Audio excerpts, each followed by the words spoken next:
The following is a presentation of the Belly Up Sports Media Network.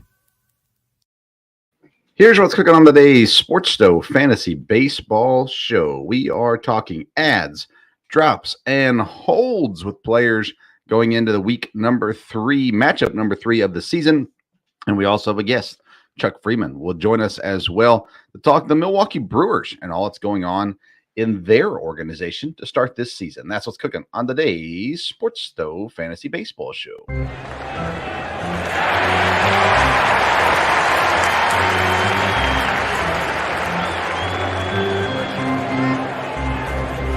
Play ball! Welcome in to an all-new edition of the Sports Stove Fantasy Baseball Show, presented by BellyUpFantasySports.com and Righteous Felon Jerky and Mahler Bros Golf. And I'm your host, Vince Stover. Today I'm running solo for a little while. Our normal friend Kevin Wilson is out of town this week, and I will be joined by 2 different guests here today. In just a few moments, we'll be joined by Chuck Freeman from Locked On Brewers podcast. We're going to talk about the young Brewers and what they are doing so far and the amount of value that they are giving to this fantasy team so far this season as well, and what's going on in their bullpen and what is about to happen in their outfield. So we'll talk with Chuck about that. Then during our third segment of the show, we're going to be joined by Ian Lemersall, a fantasy baseball writer from BellyUpFantasySports.com, and he'll join us to talk about ads, drops, and players we should hold on to, all that coming later in the show. But it is time for our first segment of the day, the one that we like to call our Fantasy Burner.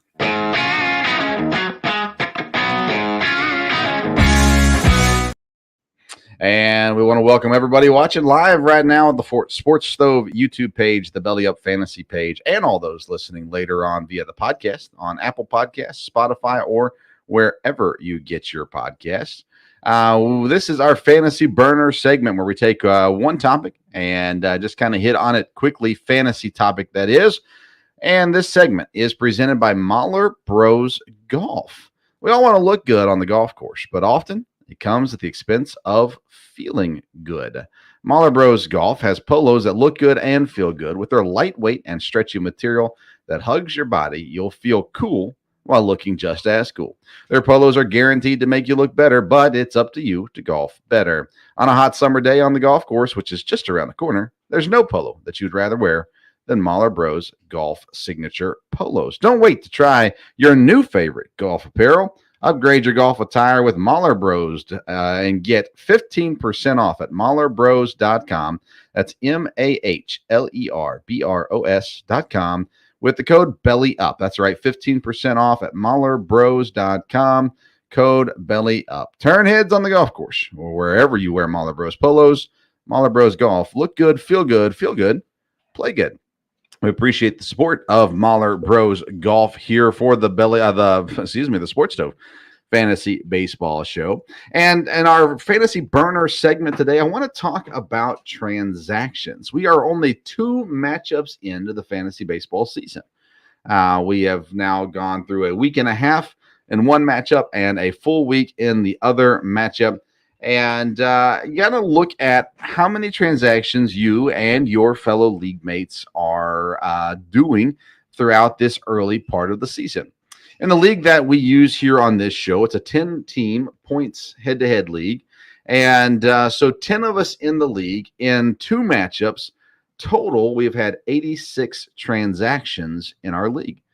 I have 11 transactions so far, which is 5th in our league for most transactions. We've got a guy that has 17, a guy that has 16. Kevin has 12. My dad has 10. Like I said, I'm sitting at 11. I guess that puts me 4th. I'm with 11. And then we've got a guy at 9, 6, 2 guys with 2 transactions, and 1 guy with only 1 so far this season. And what that should tell you is turnover on your fantasy baseball roster is something that is common. If you come to the point where you've been into the season for just a little bit and you've not been turning over your roster, especially in the deeper leagues, the deeper the league there is, the more turnover you should have on your roster.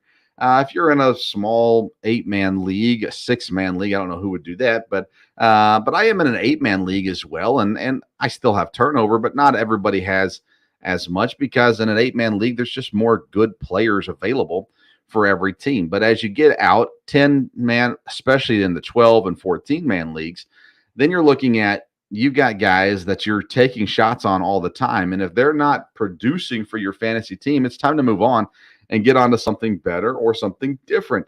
And so in a league of 10 people, we have had a constant turnover of players. Some of it's injury related, right? You got a guy that gets injured and gets on the injured list. Well, then there's going to be a transaction. There's going to be an addition for that. What I love is when I run into the problem where I've had good additions after having guys injured, and then my injured guys are ready to come off the injured list, and I don't have anybody that I'm willing to let go of. And so I got to hold on to a guy on the injured list for a little while until someone else gets hurt or until someone hits a slump, and it provides an opportunity to replace them with someone as well. I'm curious of kind of what your normal transactions throughout the season look like. I will go through anywhere from 5 to 10 in a given matchup. I've got one league where there are no pitcher limitations. You can have as many starts in a matchup as you want. And so I tend to go through the bottom of my pitching rotation where I'll have a guy pitch, and then I'll drop him the next day and add a guy who's going to pitch again and try to get those innings added up. Now, that hurts in some categories because you're talking about guys that aren't great. So typically you could get burned in the ERA category. If you're doing a categories league, you could get burned in a couple of different areas. But in that league, for instance, I don't have a whole lot that can hurt me. It's more positive versus giving you negative results. So although ERA is included, I don't have losses in that league. So it's okay if the pitcher loses. It's no big deal. But if he can give me innings, give me some strikeouts, possibly get me a win, quality start, whatever it may be, I can just constantly rotate through that part of the team, the roster, and add new guys all the time. So that's almost an addition a day for me in that league. So you have to look at what your league, again, we say this all the time. What is the rules in your league? What is the setup of your league? How many players are in it? Are the players that you're with paying attention to what's going on? Because in our 10-man league, we got a couple guys who don't appear to be paying a whole lot of attention at the moment. And so we can kind of take advantage of some of those things. I've seen guys get dropped in leagues that should not get dropped. They were impatient with those guys, and they're like, well, they're not producing, so I'm going to get rid of them. But it's a guy that is owned in 90% of the leagues, and that usually is a good sign that they're going to turn things around at some point. So I do that too. I pick up the garbage, so to say. The other guys will drop them. I'll go in and sweep them up and be patient with them. And in 3 to 4 weeks, they start producing. And by the end of the year, I got a solid lineup going. So you should constantly be turning around your roster, adding guys, dropping guys, especially at the guys that are, if they're owned in, I typically would say 60% of leagues or less, you should be willing to move on from those guys if they're not producing and go ahead and try somebody else. You got rookies coming up, and we'll talk about some of these things when we get to our adds and drops and holds with Ian Limersall later in the show. But you have to look at these guys. You got guys that are getting called up from the minors. You got guys that are replacing guys who are injured. You have guys who have had slow starts, so other guys drop them. You can bring them in as well. Kevin loves to talk about guys who are playing in Colorado. If you got a batter that's playing in Colorado, pick him up for the week and let it ride him for a little bit and see how things work out with him. So there's a lot of good things that can happen if you just constantly move around your roster. Go ahead and make those moves, change things up, make things happen, and it'll all be good for you if you do so. That's an important thing to do in the roster. Make sure, again, that you get that bottom of the roster getting turned around just a little bit. That's the Fantasy Burner segment today, again, presented by Mahler Bros Golf. Mahler Bros, that's Mahler and then Bros, Mahler Bros Golf. And, it's funny. There are people out there that like the loud golf apparel, the colors and the all the different graphics and the things like that. I'm more of a classic kind of guy. Give me a solid polo, maybe a stripe here or there, whatever it may be. But Mahler Bros has both of them. And so you need to go check out their website, mahlerbros.com. And when you check out, go ahead and use that code Belly Up, you're going to get 15% off your purchase. And that'll be an awesome addition to your golf apparel. They've got other things as well, by the way, T-shirts, hats, tumblers, and so much more. MahlerBros.com. Use that code BELLYUP for 15% off your purchase. All right, it is time now to move on to our second segment of the day that we like to call our Call to the Pin.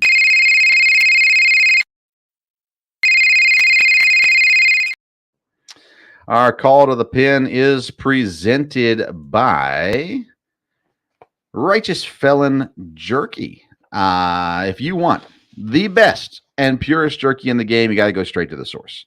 Righteous Felon has partnered with the best natural black Angus beef producers in the land to lock up supply and guarantee the best tasting, best textured, and freshest beef jerky in the land. Righteous Felon offers free shipping on all orders $50 or more. You can visit righteousfelon.com and use promo code BELLYUP for 15% off your purchase. Our Call to the Pin is our guest segment of the day, and in just a few moments, we'll be joined by our guest. Before we get to that, though, a quick word from all that's going on in the Sports Stove podcast. Here's what's cooking on the Sports Stove family of podcasts. Hey, everybody, I'm Vince Stover, host of the Sports Stove podcast, and just want to give you some insight on what is ahead and what is going on within the Sports Stove world. We now have 3 podcasts for you to listen to. It's all under the umbrella of the Sports Stove podcast. We have the Sports Stove podcast, the original show, and that's just me and my dad. We're talking all things sports, just like we would riding in the car, listening to sports talk radio. We just give it to you, talking NFL, Major League Baseball, college football, college basketball, all things sports. Me and Dad bring that to you each week. Then we also have the Sports Stove Local Hour, which covers Eastern Kentucky University sports, where we talk all things EKU with student athletes, coaches, and administration all come on to talk about everything that's going on inside the world of EKU sports, focused heavily on football, men's and women's basketball, and some EKU baseball as well. And then thirdly, we're introducing the Sports Stove Fantasy Baseball Show, where every week myself and a guest will bring you all the latest and greatest fantasy baseball news and updates. We'll give you advice, opinions, as well as talk Major League Baseball news throughout the year as well. So make sure you stay tuned for all these great episodes. You can subscribe to the Sports Stove podcast on Apple Podcasts, Spotify, or wherever you listen to podcasts. You can also subscribe to our YouTube channel. Just search for the Sports Stove podcast, and you'll find us there. That's what's cooking on the Sports Stove family of podcasts. Welcome back into the Sports Stove Fantasy Baseball Show. And as we await our guests to appear, give you a quick word of what's going on. Each week, every Sunday, I try to drop the MLB Power Rankings. And we do that each week. And so this morning, we dropped on BellyUpSports.com, dropped the MLB Power Rankings for this week. And in doing so, I try to rank them as they've done in the previous week. So it's not looking ahead very much at all. It is looking back a little bit to what they've done as a whole throughout the season. But we try to put it out there and kind of give them some credit, I suppose, for having a good week and things like that. So for the last 2 weeks, the last week and this week, Tampa and Atlanta have been our top 2 in the spots there. The Rays, of course, were undefeated for a long time, but they got a plus 65 run differential. They're continuing to dominate, even at their losses that they had this week. They're still at the top of the power rankings, as they're still appear to be the best team in the league at the moment. But Atlanta's a close second, and Atlanta's that team that just keeps on pushing. And so they've been number 2 for 2 weeks now as well. They're battling injuries left and right, it seems like, between starters and offensive players. They lose Orlando Arcia, who is having a wonderful season to start the year, and well, it just didn't work out too well for him with the injury. And now they bring in Von Grissom, and he's yet to really take off, but it gives him an opportunity, as most people assumed he was going to be taking over the role there to start the season. And he got optioned down to start the season, so he comes back up and has that opportunity. I got Toronto at number 3. They move up at 5 spots this year. 8 out of the last 10 games were wins, and again, this is a team with high expectations, and yet they have not really met those expectations in the previous years. And so they've got to do it this year. It's that time for them. They made additions in the offseason that were supposed to help them. And you know, they just have not appeared yet. So it's good to see them finally having some success, I suppose, especially if you're a Blue Jays fan. Would be great. But anyway, sorry, we're having some difficulty here with getting our guest on. So we're trying to work that out all at the same time. Sorry. All right. Then Miami jumps up to number 4. They were not anywhere close to number 4 the previous week. There are big risers this week, plus 20 spots in the power rankings. And my goodness, they found a groove, have they not? The Miami Marlins have just stepped in, started playing some incredible baseball. And how long can they contend in the NL East? Of course, the Phillies have been horrible. The Braves have been phenomenal. The Mets have been good. But the Marlins just continue to impress. And so they're up at number 4, Mets at number 5. The Brewers in at 6, again, having their pitching work for them, which is why I'm really excited to have Chuck on, hopefully, here tonight. The Brandon Woodruff injury, they bring up a AAA starter, and he beats the Padres. Then today, Wade Miley, incredible outing today. 7 innings, shutout. They're in those 7 innings. The bullpen comes in with Strzelecki and Williams to finish out the game. And if the Brewers can win with pitchers like Wade Miley, like Bauer, like Mauer, and then you get in a AAA guy that comes up and has a great start. That's a big thing for Milwaukee. Looking really good so far this year. The Yankees in at number 7 as they continue to find themselves. And Garrett Cole with a complete game today. Incredible look as well. Pirates continue to be pretty decent as well. They lose O'Neal Cruz, but they have good things going for them. I still suspect they're going to fall out of contention before too long, but there they sit. And so I got them top 10 still. They were top 10 last week as well in the power rankings. Minnesota Twins lead the AL Central, 4-2 home record, 6-3 road record coming into Sunday. They've got to find consistency to win the AL Central. The AL Central is one of those divisions that's just wide open. Anybody can take it pretty much. Chicago, Cleveland, and Minnesota, those 3 specifically, will be in the running there for the AL Central. And Minnesota, they've been playing really good baseball. And so it's great to have them playing consistently as well. They had a good offseason. And so we'll see if they can continue to dominate there. Then you got the Arizona Diamondbacks at number 10.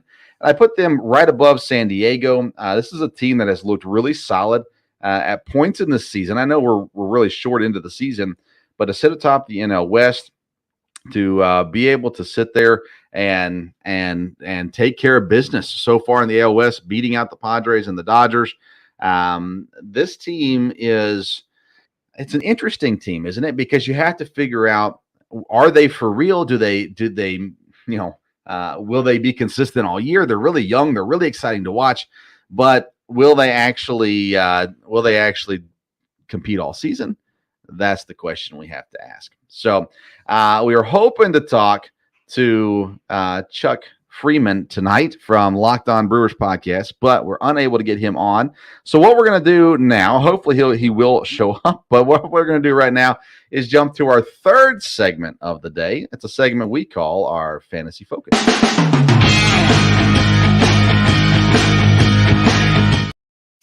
Our Fantasy Focus segment is presented by BellyUpFantasySports.com.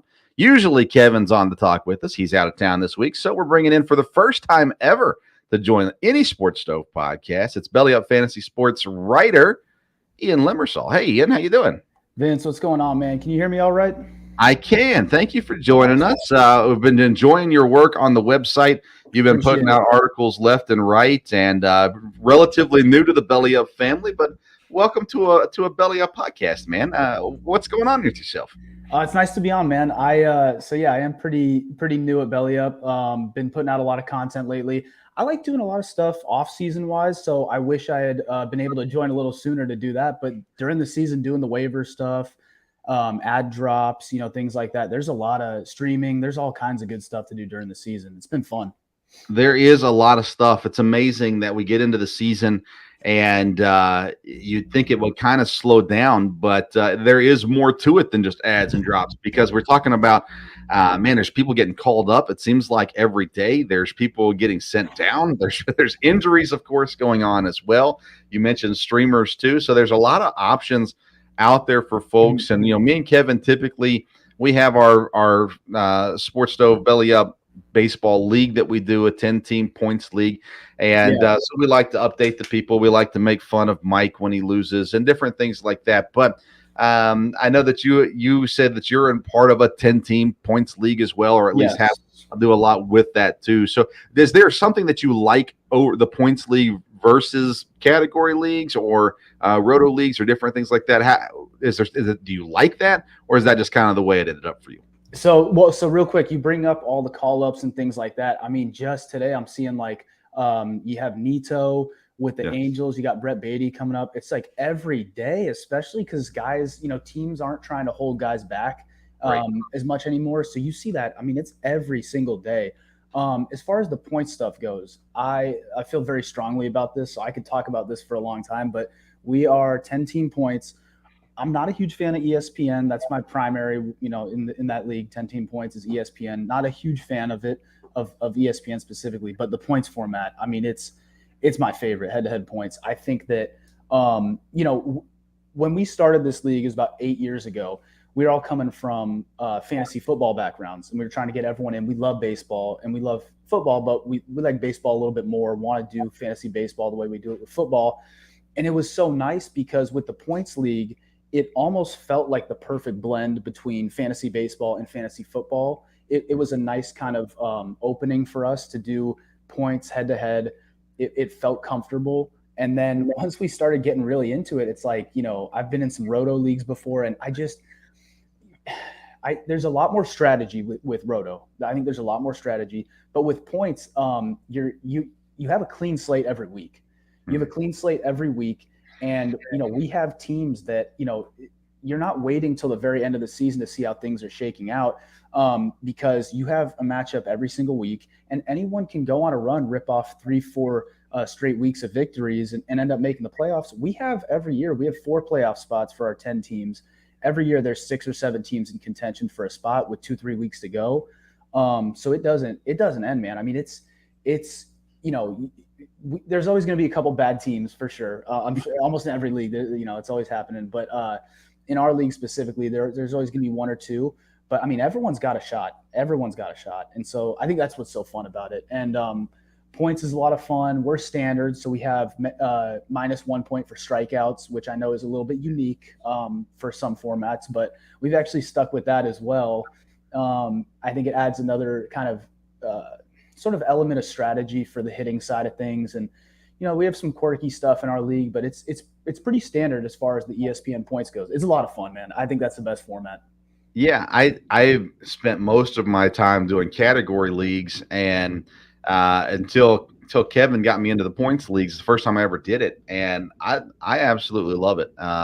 It's a lot of fun. Now, one thing we do that I can't tell if a lot of other people do this or not, Kevin was adamant we do it, and that was make holds a category for us to earn points. Okay. So it helps the setup guy. You actually have value with setup guys out of the pen versus just your closers. Do you guys have holds in your points league? So we actually don't have holds, but this is something we've talked about before because we're pretty extreme on some of our pitching stuff. For example, I mean, a win is +5, loss is -5. I mean, that's a massive swing. So big time value on guys who are on good teams, maybe have a good defense playing behind them, good lineup. Like I've always been a big fan of having Dodger pitchers for that reason because they're going to win a lot of games, and it's a 10-point swing there.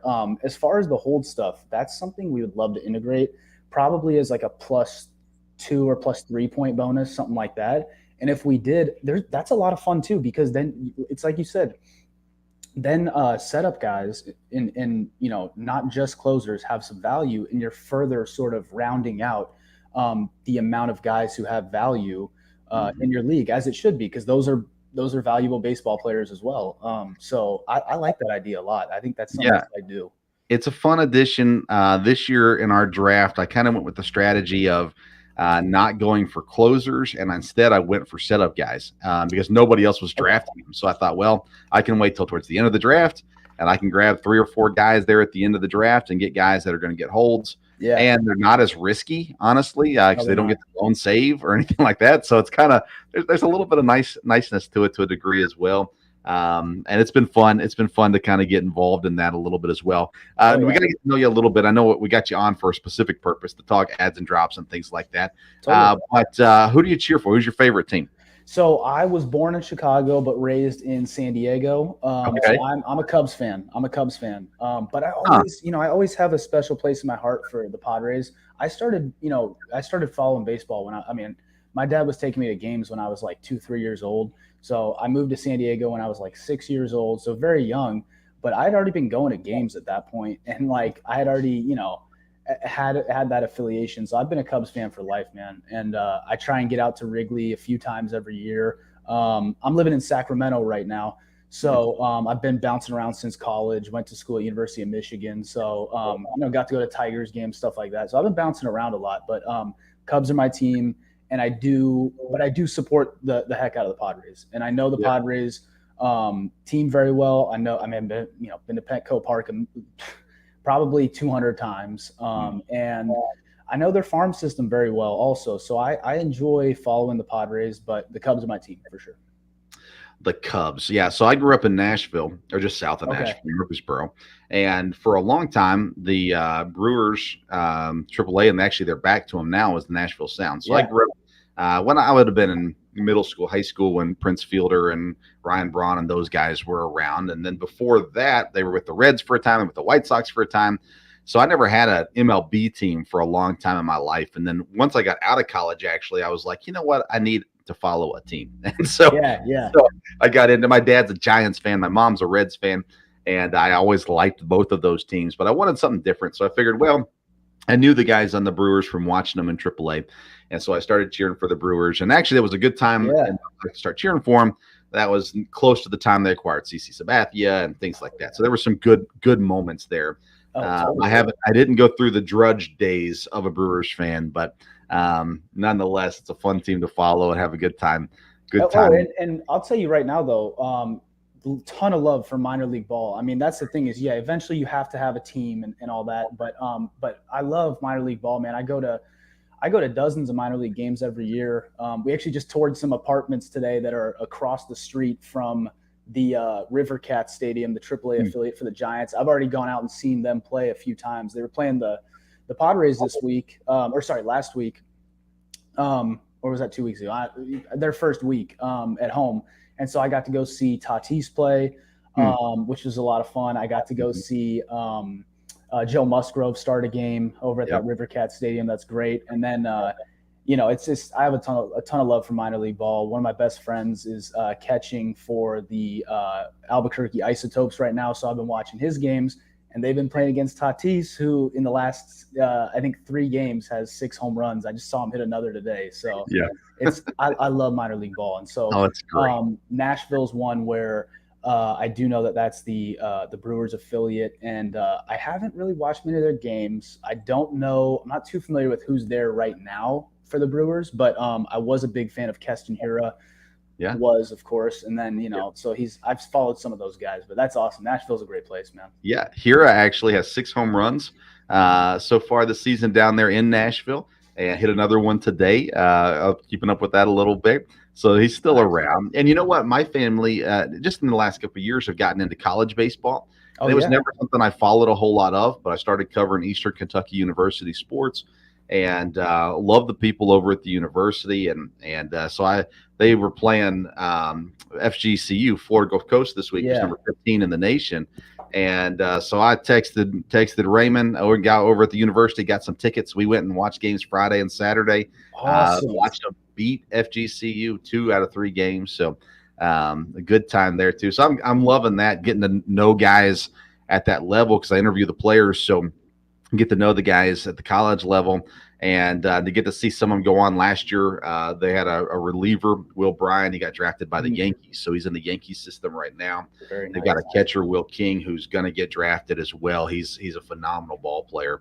So it's a lot of fun, all levels of baseball. Totally. With college ball specifically too, I lived right, my last 2 years of college at Michigan, I lived right by the stadium there. And I was actually part of, a local radio station. I called a couple baseball games Yeah. as well. I was doing that and basketball, but college baseball, I mean, it's so fun because, it's sort of like one of those levels where guys are almost more encouraged to get fired up. And so I'm a big fan of that, man. You see a lot of energy, you see a lot of emotion, and I'm a big fan of. You see a lot of that at the college level. So I go to a lot of games, University of Michigan games.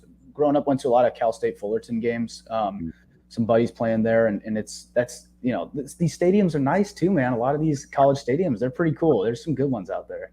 There definitely are. And I know, you put down a couple years ago a brand new field. It's all the turf field. So there's no dirt except for the mound. Okay. Everything else is turf. And I've talked to the players about it, and they all seem to like it. There's bounces, but you get used to it and things like that. And there's consistency with it, where on a grass field or a dirt field, you don't always have that same consistency. Right. At least being at home, they always know what's coming. And, yeah, I like that. It doesn't get rained out too often. Right. I like that. That's awesome. I'm a big All fan right, of that. Yeah, let's get into some fantasy baseball. Oh, totally. And we are going to start with ads every week. Me and Kevin kind of go through and talk about some guys that we think players should add. So I've got 4 guys on my list. Yeah. But we'll start with you. Give me your first guy that you think people should be looking for this week to add to their roster. Yeah, so I'm going to go with two guys. I'll talk about one at a time, but both a couple of Diamondbacks pitchers. So the first is going to be Dre Jameson, man. Former first round pick, someone I have watched. Actually, I've written about him quite a bit. I mean, I think I only have about I haven't been at Belly Up too long, but I got about 9 or 10 pieces I've written. 2 of them have already mentioned Jameson and kind of in depth. I'm a big fan of him. He's got a super live arm.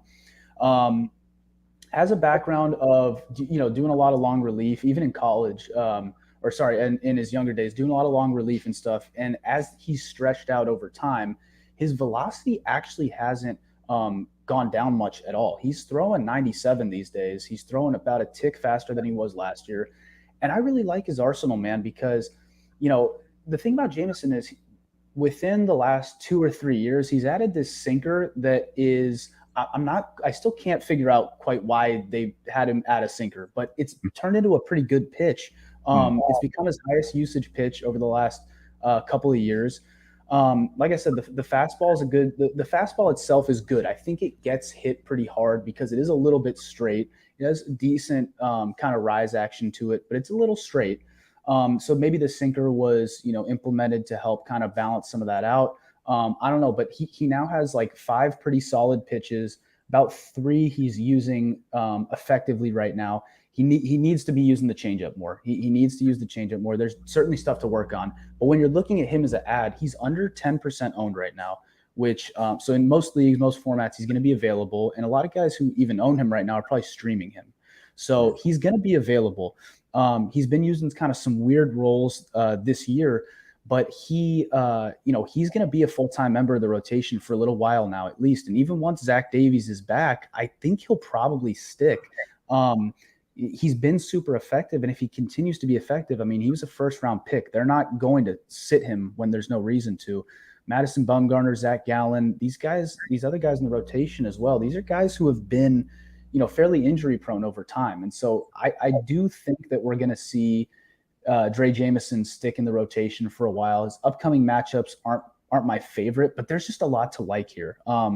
There's a lot to like here about the actual pitcher himself. He himself is a very good talent. And like I said, fastball, sinker, in particular, the slider is a good pitch. Also, that's, the slider has probably the best movement profile of any of his pitches compared to average, but that's 3 pretty solid pitches. And as long as he can, start to use either the changeup or the curveball more, it'll probably be the changeup. There's a ton to work with there. So he's, like I said, super live arm, explosive. He throws that ball pretty hard, man. And guys typically have a tough time kind of reading it coming out of his hand. So I think he as a talent is fantastic. He's done, how is he actually, done so far this season? Like I said, been used in some really weird roles, man. He hasn't pitched more than 4 innings once all season, and he actually has a save, which I think is kind of funny as well. Yeah. But 1.46 ERA, 1.05 WHIP. The strikeouts are about, 1 per inning right now. But the strikeout upside there is pretty high. So, and here's the other point, and this, involves both Dre Jameson and the next guy that I'll talk about in a few minutes here. But that Arizona defense is wild. It is crazy to me how much people sleep on that defense every single year going back 2-3 years now, especially starting last year. But people still don't realize how good that defense is, and that plays a big role. They have so many athletic guys in the field at all times and great defenders.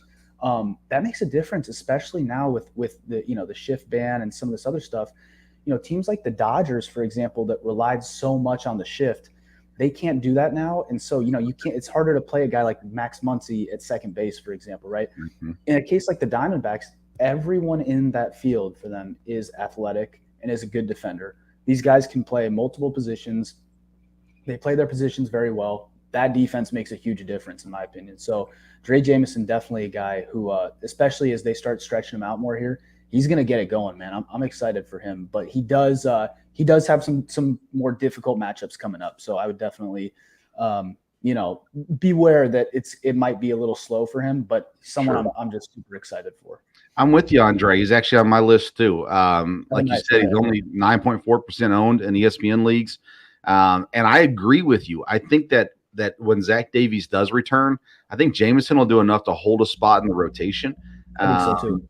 And I think he's going to be around. I was reading as well where they feel like his innings will stretch out. He'll start to pitch longer. It's just kind of transitioning from bullpen to starting, innings and things like that as well. But he's faced the Dodgers, the Padres, the Dodgers, the Brewers, and he's been successful with each person. In our points league, he's had 16 points, 8 points, 12 points, 13 points. And so, again, that's saves, that's wins, it's strikeouts, it's all these things that he's doing. And again, you said it earlier, 100% agree with you. I think he holds that rotation spot. It won't be Zach Davies' spot. Zach Davies will return, but somebody else will have to move to the bullpen because I think Jameson, and maybe they like him, and I don't know much about the staff at Arizona. If it was Tampa, then you could say, oh, they might do multiple things with him all year. Yeah. And maybe Arizona will do that too. But I think either way, in a fantasy league, especially in a points league, I think he's going to hold value wherever he's at. But I think we're going to see, as long as Davies is out and we know he's going to be in the rotation, I think he creates all kinds of value. Because right now, you got guys looking for pitchers. They got to find them. Where are they at on the waiver wire? And you're hit and miss right now. I think Jameson's more of a hit than a miss. I completely agree. And you bring up a really good point. Something I meant to talk about, didn't even get to that. He's faced some really good teams, like at LA, at San Diego, LA again, Milwaukee. He's gone toe-to-toe with some pretty good teams, man. And I understand, like I said, like in the Padres and stuff, I know how hot and cold they can be. Dodgers this year at times too. But he's held his own in some difficult matchups, man. And so I don't love the next two for him. He's going to go at St. Louis and then home against San Diego. And San Diego, by that time, we'll have Tatis back. I don't like either of those matchups. So I guess it's kind of a disclaimer, an asterisk there is he's going to face some really tough competition coming up here. But I mean, okay, don't start him those days if you don't feel comfortable with it. Either way, he's a guy who has real value on a waiver wire that in most leagues, I mean, you see it even in 10 teams for sure. I can't even imagine in like a 12 or 14 team league. But I mean, this wire is thin right now, man. Oh my gosh.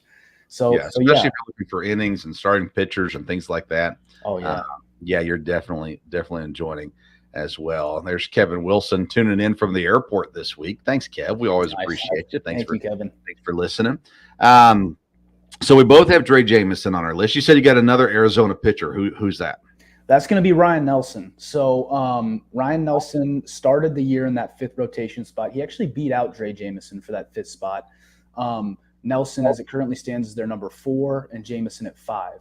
So Nelson has a little bit of an edge as far as guaranteed time in the rotation, guaranteed playing time. He's got a slight edge right now as he is the 4. But I think both of these guys are guys that the Diamondbacks would be really just foolish not to keep in the rotation for the rest of the season at this rate. Nelson has some similarities to Dre Jameson. The thing about Ryan Nelson that I like is he doesn't throw, he's not throwing quite as hard as Dre Jameson is, but he does have a little bit actually better rising action on that four-seam fastball. He's got a really nice slider. He's actually implemented a cutter, which that one I understand more. Nelson, like Gray Jameson, his slider is very electric. A lot of good movement, a lot of good horizontal break on it. The cutter for Ryan Nelson, it's more of a horizontal cutter. It was just implemented basically to split the difference between the fastball and the slider, just to split the break difference there, make it a lot harder for guys to read kind of what's coming out of his hand. And I like the combination quite a bit. The fastball, Nelson hasn't responded velocity and strength wise as well to being stretched out as Jameson has. His velocity is dipping into kind of 93, 94 range, whereas he had been mostly a 95, 96. I mean, in college, he was hitting 99. University of Oregon, Ryan Nelson was. But again, he's young. He's going to be able to get there. He's just having a workload. In college, you don't have this kind of workload, so he's building up towards it. Nelson's got a lot of tools to work with. I don't love the cutter, but I like why it was implemented, and I think it will effectively help achieve the goal that they implemented it for. But I mean, he's mostly a fastball guy right now, but the slider's electric, the cutter's fine, and the changeup he's showing more control and really comfort with it as well. So he's got 4 pitches to go to right now, 5 if you include the curveball that he's kind of not giving up on it, but he's not really throwing that too much right now. But great stuff to work with here. His X stats right now are backing up everything that he's doing. His X stats have been fantastic so far this season. And I guess the last thing as far as Nelson, the pitcher, is he's kind of become a finesse guy this season thus far. But make no mistake about it. That's while he's adjusting to this level and adjusting to the workload and to being stretched out and all that. The strikeout upside is fantastic. I mean, he was like a 10.5 K per 9 guy throughout all the minors, and then in college, I mean, he's like a 13, 14 K per 9 guy in college. I mean, he was his background is truly electric stuff. If he can respond well to being stretched out, the sky's the limit there. Been a good finesse guy this year, but like I said, he has fantastic strikeout upside as well. And a lot of people don't know that right now and aren't going to realize that. So another thing you can kind of capitalize on with him, he struggled in his first start at San Diego, looked pretty good against Los Angeles, and then looked awesome against Miami on the road there. So also some tough competition so far. And he's responded well to it. And, Jameson, Nelson, who do I like more? It's really hard to say. I just like both of them a lot. And I think that maybe while Jameson's stuff looks a little bit better right now, Nelson has a safer spot in that rotation. So that's what I was going to say. I think Nelson's the safer pick of the two, but Jameson has, I think, the higher ceiling of the two as well. You just don't know what Jameson's role is going to be as the season progresses. But one thing about Nelson I like is he's got 2 quality starts in his 3 starts already. And that's not something that's as common today as it was 3 years ago. So I like looking for that when I'm looking at pitchers. How many innings in a game are they pitching? Are they getting through 6? Because that's an extra point that I get for the quality start. I'm going to take that over a guy who's only going to be pitching 4 or 5 innings if I can. And he's so far been doing that this season. I like both of those guys. I've got a relief pitcher on my list, Jose, and I'm not sure how to say his name, Quijada, maybe from the Angels. I'm really bad at pronunciating some of these guys' names, but he's a reliever for the Angels, 5.8% owned in ESPN leagues. He's already got 2 saves and 3 holds. So he's producing. He's basically a high leverage guy. If they're in trouble in the 8th, they bring him in the 8th. And then if they got the lead and they want to hold it, they'll bring him in the 9th. He's not given up a run yet. He's only got 4 strikeouts, which isn't a lot in his, I think, 5 innings pitched. But he's producing. He's given some of those back end points, especially if your league has holds like ours does. He's a guy that you can add in. Nobody else is picking up. They're going to start seeing him though, because again, once you get 2 saves on the books in 5 games, five appearances, that's going to start standing out for people looking for saves. But again, I found him looking for holds, and he just happens to have saves too. So when you get those high leverage relievers that the managers like to put in, in important situations. They're not going to put him in the sixth a whole lot. They're going to put him in the eighth or the ninth inning, and they're going to get you some points on the back end there as well. Who else you got to pick up this week? Well, so and real quick, I like that pick a lot. I think that's a really good pick, and you did pronounce his name correctly, by the way. Okay. 3-pitch guy, but really only goes to the fastball for the most part. So he's a guy who he's almost like a 1-pitch guy for the most part, but the fastball is so good. It produces so well. Guys have a really hard time, hitting that coming out of the left side there, kind of an interesting arm slot. It's the fastball is a good pitch, and he throws it, pretty hard, 95, 96 miles per hour. It's a pretty good pitch. And this is where your point earlier, when we were talking about, holds, this is where your point is. It's such a good point, is a guy like this in a standard league without holds. Maybe you don't come across him. Maybe you're not as interested in whatever, but you add holds into the mix, and all of a sudden, it's another strategic point there. And this is a really interesting pitcher here. So I like it. I've always been a believer. I know, they've let me down a lot, but I've been a believer in the Angels coming up and, making some noise at some point, soon here. And, I'm not sure if this is going to be the year. It's so hard to say with them, man. I mean, 7-8, they're just struggling a little bit already. It's always a letdown with them, but they play in a lot of close games. And they play in a lot of games where a guy like Jose Quijada can actually, make an impact. So I think that's a greght pickup. Big fan of that one. Awesome. All right. Who else you got? So next is I'm gonna go with the San Diego Padre here. A starter, their center fielder, Trent Grisham. A lot of fantasy players are gonna know Trent Grisham and be very familiar with him and with his game because, I think it was 2 years ago, maybe 3 now, heading into the season. I mean, he was like a top 75 pick. He was like a big, trendy, upside pick. Trent Grisham, man, he's an interesting guy because he sits on a lot of pitches, man. He can be so frustrating to watch because he sits on so many pitches. He's under 10% owned right now, though. Starts every day for a potentially lethal offense that will get better soon with Tatis coming back. When Tatis does come back, Grisham will still play every day because he's a two-way guy. And he's one that AJ Preller loves. And so he's a guy who's going to play every day. Sits on a lot of pitches still, but he's been so much more aggressive this season because he can hit the ball very hard. Trent Grisham has a lot of power that I don't think everyone's super familiar with, but he can hit the ball hard, man. And in that offense, I think the upside, even, Petco Park's not the best park for hitters for sure, but I love his upside in that lineup. I love his upside in general, just as a player. And I mean, you look at his StatCast page, that thing's gorgeous right now. It is a great looking StatCast page because he's still not chasing. He's always been a really good chase rate guy. He doesn't chase on a ton of pitches, and almost to a point where it gets frustrating sometimes. You'd like to see him swing more, but he's been more aggressive, and still his selection continues to be pretty good.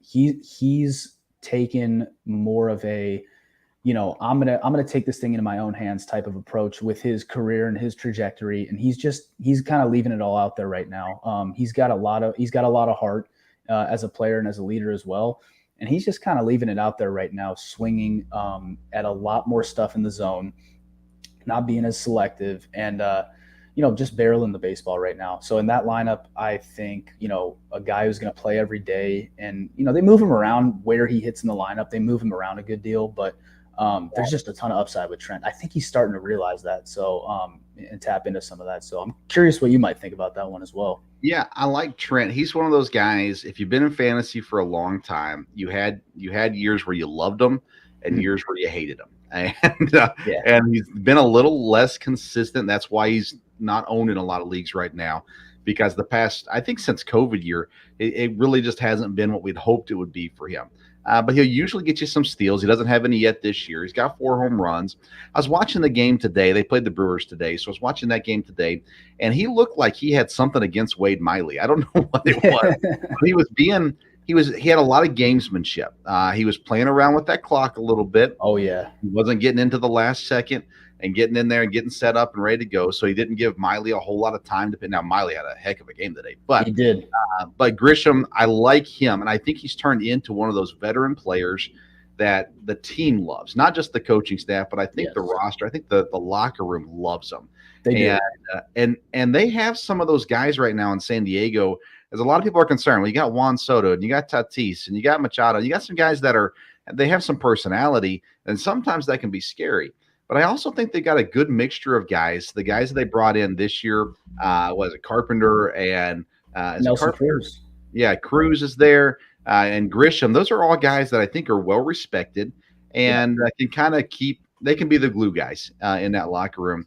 And as long as that locker room doesn't explode and implode, they should have a ton of fantasy value, and they do have a ton of fantasy value almost top to bottom in that lineup, especially when you throw Tatis into it as well. Adding Bogarts in the offseason. I mean, they have a fantasy lineup that you would draft for your fantasy team. They do. Yeah, they really do.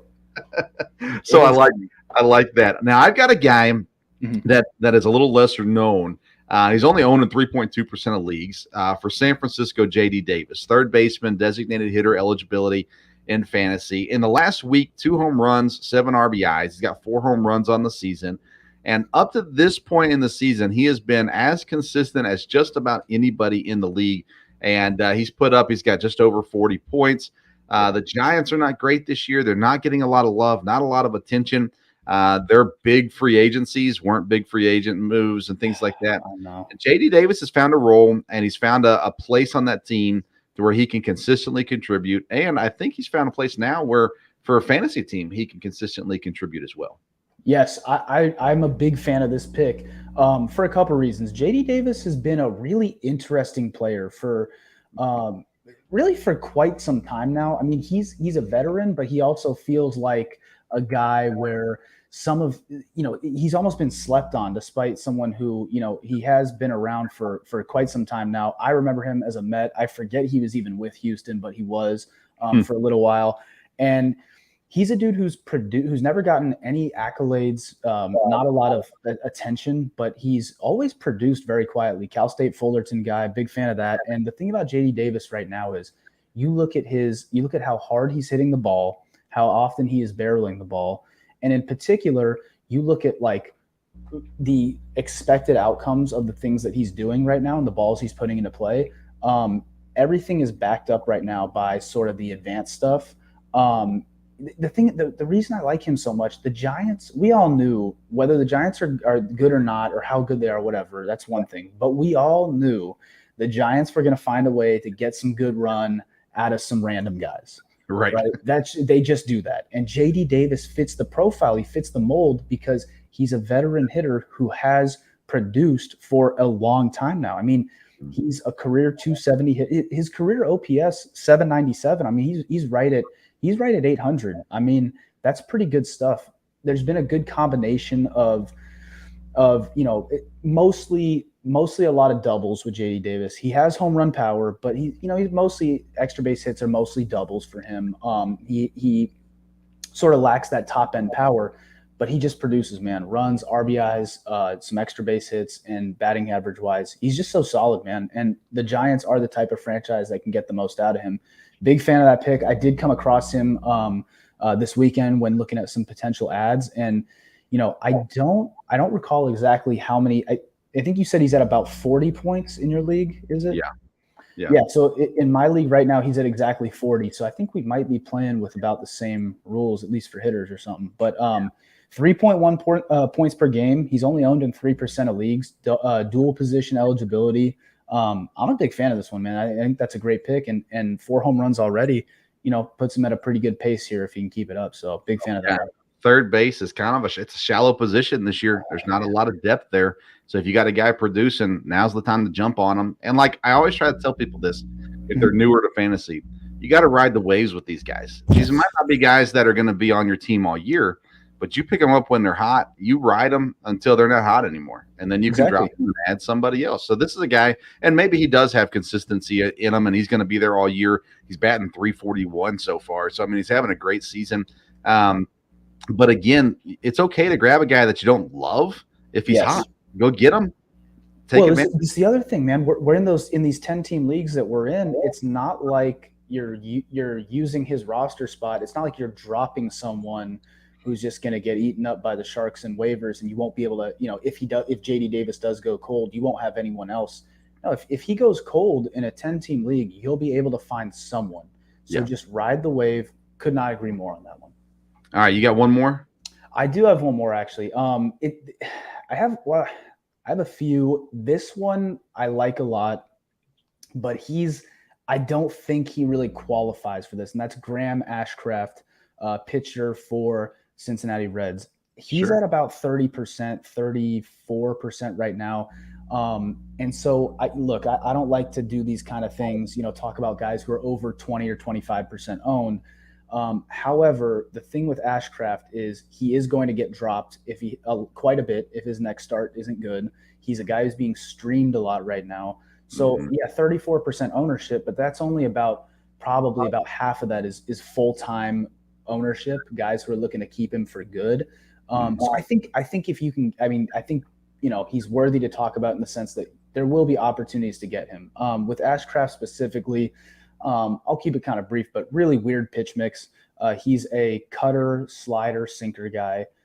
Super weird pitch mix, but I think the cutter slider combination works extremely well because those two pitches do tunnel with each other quite a bit. The slider has a ton of break to it, but the cutter horizontally moves pretty well too. They both mirror each other pretty well, and that cutter really splits the difference between what you would get if he doesn't even have a four-seam fastball, but if he did, it would really split the difference quite nicely. Those two pitches work together pretty well. The sinker gives him another look for typically for righties, he'll throw that sinker, but good stuff. Throws 97 miles per hour on that cutter, I believe. And the thing about Ashcraft is the team situation is not great. Being with the Reds, playing at Great American Ballpark, that's the second or third most hitter-friendly park in the game.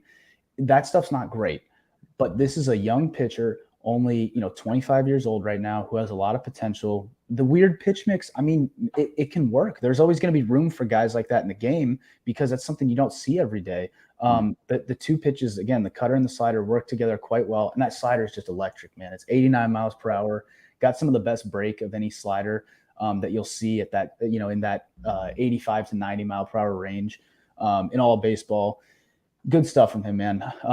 96 on the cutter, 97 on the sinker. Throws hard, electric stuff, super live arm, great spin rate guy. Really someone who has the upside as far as like the actual physics of what his pitches look like. There's real upside there. The downside, like I said, is being a Cincinnati Red. So you have to kind of weigh that. He does get a lot of good NL Central matchups. Although maybe that division's not as weak anymore as it has been lately. But this is a guy I like a lot. And I think if he has a bad start in his next outing, and I forget who that's going to be against, but if his next outing's not good, you'll have the opportunity to pick him up. And out of that 34%, about half of those leagues, you'll have the chance to pick him up. And man, he's got big time upside. So I'm a fan of him, and I like that ad there if you can get him. Yeah, and he's not available in my league currently, but he has been, and like you said, he will be if he has a bad start. I am so anti-Reds. I know. Fantasy baseball. Now I've got Lodolo, and I like him. I think Hunter Green was a wise choice for people to draft as well. But maybe Ashcraft fits into that. He is young. He has some upside to him. Oh my goodness. And where I live in Lexington, Kentucky. There's all kinds of Reds fans here, and at the beginning of every year, it's always like they're great. No, I know no one thinks they're good, but no, they're really good. It's like, no, they're not. They're not. And they rarely ever are these days, man. It is frustrating. I do like you bring up Hunter Green and Nick Lodolo. I actually kind of like what the Reds do with some of their arms, even though, again, the defense, the ballpark, the situation, you're not going to get win. It's terrible, man. It's a bad situation. But going back to, I'm a big fan of Tyler Mahle, him, some of these other guys that they've had over the years on the pitching side of things, I like what they've done with some of these arms, and I like the stuff they're working on with the pitching side of things. Hitting's a totally different story, but they've done a good job with Hunter Green. They've done a great job with Lodolo, and I think Ashcraft, I'm seeing real improvement this season from last season. I already liked him a little bit last year, but this year, I'm seeing some real improvement with, in particular, the shape on his slider is actually a lot different too. It's even more lethal than it was last year. I like what they're doing with some of these guys, you're right. It's the Reds thing can be a real non-starter to begin with. Seriously, I get that. So that's a good point for sure. We're running close on time, so I'll just add this. I love to pick up guys that get called up and give them a shot if I got a spot on the roster for them. You mentioned him earlier. The Angels bring up Neto, and he is going to be the everyday starter at shortstop for them. He's not started off great, but I think there's potential for him to look really good. Grissom, of course, comes up for Atlanta after the Arcia injury, and so there's potential for him, and he's done better than Zach has for the Angels. But those are guys that if you have a spot on the roster, I say take a swing at them, and if they're no good after a week or 2 weeks, go ahead and let them go. But take a swing at those guys. Let's get the drops real quick because again we are up on time. I'm going to give you two guys. And I'll just do it quickly that I'm okay with letting go of at this point in the year. Santander from Baltimore. Yes. Tristan Casas for is it Casas? I always think his name says different. I think it's Casas. Yeah. Those are two guys that they're just not producing at this point, and in my opinion, I'm willing to move on from them, look for something else at that position. Now I got similar guys that are not having good years. They have the same point value as these guys that I'm going to hold on to. To me, those guys were not where it needed to be. Yeah, I'll keep it quick as well. Santander's my number 2 right now for drops. I've never been a huge fan of his to begin with, but I think they've even changed that ballpark, moved those fences back a little bit. I don't love that. I believe in that lineup, but Santander to me was never a guy who transcended kind of the talent level of some of these other guys that Baltimore's had coming in lately, or even really close to it. I didn't even think he was nearly as good as Cedric Mullins. And I know, Cedric Mullins is someone who people are a little split on as well. Not a huge fan of Santander. And I'm going to give you kind of, and I know we're against time, I'm going to give you an extreme one here. Okay. I think that, we're going to get to a point potentially in the next month or so here. I think that Blake Snell might end up being a drop. And I know that sounds insane, and I know he'll not get dropped in most of those leagues because he's Blake Snell and he won a Cy Young and all that. I will tell you this: the next time Blake Snell pitches, go watch it. It is a painful experience. It really is, man. It really is, and he doesn't go deep enough into games to get you wins, quality starts, things like that. For the most part, I think people need to really take a close look at that one. It sounds extreme, but I think we might get to that point. I could see it. Well, it's kind of like Berrios, right? They've got these pitchers who are supposed to be really, really good, and man, they just struggle. And how long you hold on to them is a question, and that's something we can cover another day. I will mention Pete Fairbanks for Tampa. Mm-hmm. A lot of people were kind of impatient with him because he wasn't getting saves to start the year. Well, they didn't have save opportunities for 10 games. And now that they have, now he's going to pitch some 8th innings as well. But he's a guy that if you look at a points league, I think he's got 20 or 21 points, something like that. But that's all come recently because he's starting to get those saves now. So those are guys to just to keep an eye on. If they're out there, they're worth taking a swing at as well. Ian, man, you're a blast, man. A lot of fun. We need to have you back on. Tell everybody where they can find your articles and where they can follow you on social media.